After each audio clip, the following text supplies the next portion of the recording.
শুটকি পছন্দ করে না এমন মানুষ খুব কমই পাওয়া যাবে। আর সেটা যদি মাটির চুলাতে রান্না করা হয় তাহলে তো আর কথাই নেই। মাটির চুলার ধোঁয়ার গন্ধের সাথে শুটকির গন্ধ মিশে যেন অন্যরকম স্বাদের গন্ধ চারিদিকে ছড়িয়ে পড়ে। তো আসসালামু আলাইকুম সবাইকে।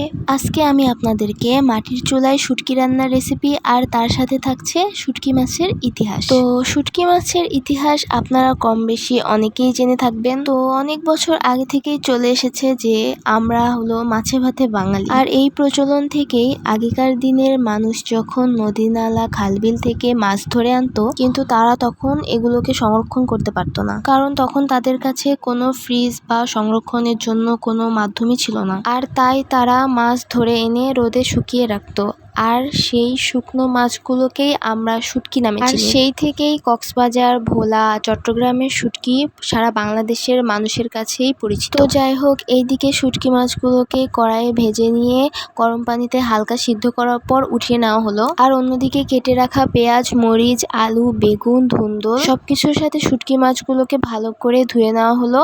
আর আমরা বাড়িতে শুটকি রান্না করলে এভাবেই সবজি দিয়ে শুটকি রান্না করি। আর এইদিকে একটা পিষনিতে 1 চামচের মতো জিরা আর কয়েকটা দানা রসুন নিয়ে হালকাভাবে পিষে নিতে হবে। এভাবে রসুন আর জিরা বাটা ব্যবহার করলে রান্নায় আলাদাই একটি স্বাদ যুক্ত হয়। আর আপনাদেরকে তো শুরুতেই বলেছিলাম আজকে আমরা শুটকি মাছটি রান্না করব মাটির চুলাতে। তো রসুন আর জিরা বাটাটি কড়াইতে দিয়ে দিলাম, আর তার সাথে পিষনিতে সামান্য একটু পানি নিয়ে মশলাগুলো ধোয়ার পানি যেটা থাকে সেটাও আমরা কড়াইতে দিলাম। তো এই যে সবকিছু রেডি করে এখন আমরা চলে যাচ্ছি মাটির চুলার কাছে। আর এখন একে একে রান্নার বাকি উপকরণগুলোও দিয়ে দিব।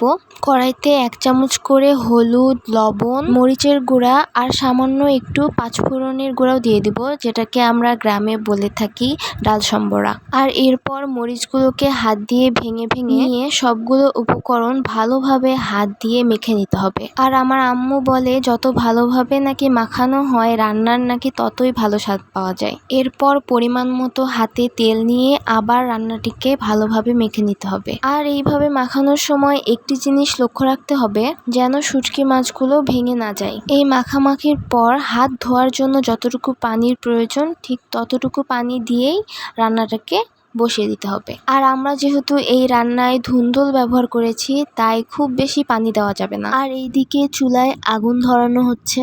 আর আমার কেন জানি মাটির চুলাতে এই আগুন ধরানোর দৃশ্যটা অনেক বেশি ভালো লাগে। আর আমার মতো আপনাদেরও কার কার এই দৃশ্য দেখতে ভালো লাগে সেটি অবশ্যই কমেন্ট করে জানাতে ভুলবেন না। আর আমার একটি স্বভাব আছে, সেটা হলো যে ছোটবেলা থেকে আমার মাটির চুলার রান্না খেতে আর পাশে বসে থেকে রান্না দেখতে অনেক বেশি ভালো লাগে। তাই আম্মু যখনই যা রান্না করে না কেন আমি সেটি পাশে বসে থেকে দেখি, আর এভাবেই টুকটাক রান্না বান্নাও শিখে ফেলি। তো দেখতে দেখতে এইদিকে চুলায় আগুন ধরানো হলো আর কড়াইটিকে চুলায় বসিয়ে দেওয়া হলো। আর আপনারা হয়তো শুটকি মাছের এই রেসিপিটি দেখে ভাবতে পারেন তেমন কোনো স্বাদই হবে না, কিন্তু বিশ্বাস করেন আমি যতগুলো জায়গার শুটকি মাছের রেসিপি ট্রাই করেছি এই রান্নার কাছে সবগুলো রান্নাই হেরে যাবে। আর আমরা সচরাচর শুটকি মাছ রান্না করলে এভাবে নানান রকম সবজি দিয়েই রান্না করি, আর আমার কাছে মনে হয় এভাবেই সবচেয়ে বেশি শুটকি মাছের রান্নার আসল মজাটা পাওয়া যায়। তো এইদিকে শুটকি মাছের রান্নাটি প্রায় শেষের দিকে,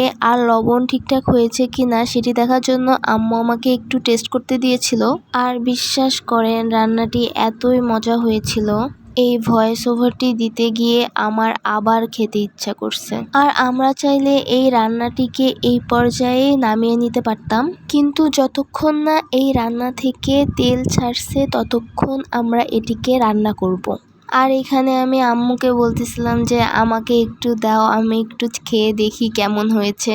আর আমি প্রায় প্রতিদিনই এমন করে থাকি, আম্মু যখনই যা রান্না করে তখনই আমি একটু বাটিতে করে নিয়ে খেয়ে দেখি। আর এভাবে খেতে আমার অনেক বেশি ভালো লাগে। গ্রামে এসে এভাবে মাটির চুলায় রান্না খাওয়া কি যে মজা, এটা যারা খেয়েছে তারাই একমাত্র অনুভব করতে পারবে। তো এইদিকে রান্না বান্না শেষ হয়ে গেল। আর হ্যাঁ, আম্মু এই রান্নাতে উপর দিয়ে একটু করে গরম মশলার গুঁড়া ছিটিয়ে দিয়েছিল, যার কারণে রান্নার টেস্ট আরো বেশি বেড়ে যায়। আর এই তো আপনারা দেখতেই পাচ্ছেন শুটকি মাছ রান্না শেষ না হতেই আমি গরম গরম ভাত নিয়ে খাওয়া শুরু করে দিলাম। আর প্রতিদিন এমন ভিডিও পেতে আপনারা আমার চ্যানেলটিকে অবশ্যই সাবস্ক্রাইব করবেন। ভালো থাকবেন সকলে, আজ এইটুকুই, আল্লাহ হাফেজ।